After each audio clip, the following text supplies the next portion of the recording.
ജീവിതത്തിൽ ഒരിക്കലെങ്കിലും നമ്മളെല്ലാവരും ആശയക്കുഴപ്പങ്ങളെയും വിഷമങ്ങളെയും നേരിടാറുണ്ട്. എന്താണ് ശരി, എന്താണ് തെറ്റ്, എങ്ങനെ മനസ്സിനെ ശാന്തമാക്കാം, എങ്ങനെ ആത്മവിശ്വാസത്തോടെ മുന്നോട്ടു പോകാം?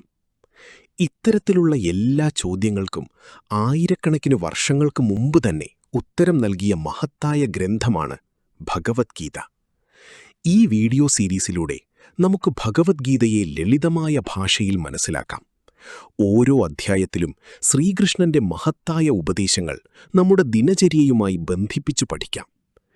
ജീവിതത്തെ മാറ്റിമറിക്കാൻ കഴിയുന്ന ഈ ജ്ഞാനയാത്രയിൽ നിങ്ങൾക്കും സ്വാഗതം.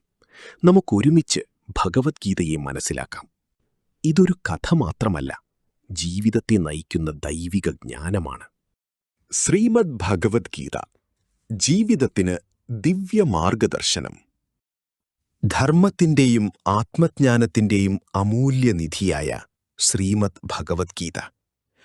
കുരുക്ഷേത്ര യുദ്ധഭൂമിയിൽ ഭഗവാൻ ശ്രീകൃഷ്ണൻ അർജുനന് നൽകിയ ദിവ്യോപദേശം.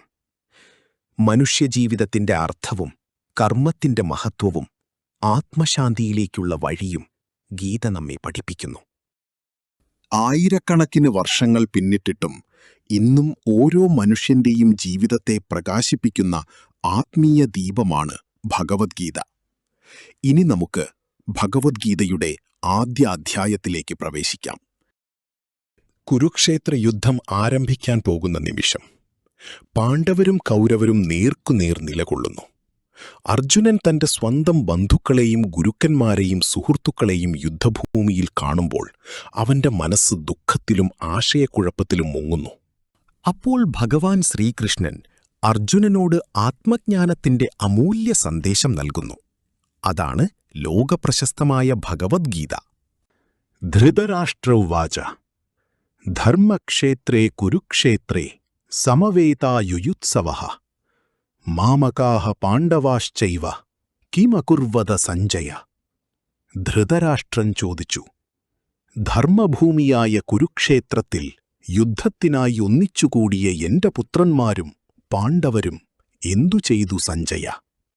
ഈ ആദ്യ ശ്ലോകം തന്നെ ഭഗവത്ഗീതയുടെ പശ്ചാത്തലം വ്യക്തമാക്കുന്നു. കാഴ്ചശക്തിയില്ലാത്ത രാജാവായ ധൃതരാഷ്ട്രൻ യുദ്ധഭൂമിയിലെ സംഭവങ്ങൾ സഞ്ജയനിലൂടെ അറിയുന്നു.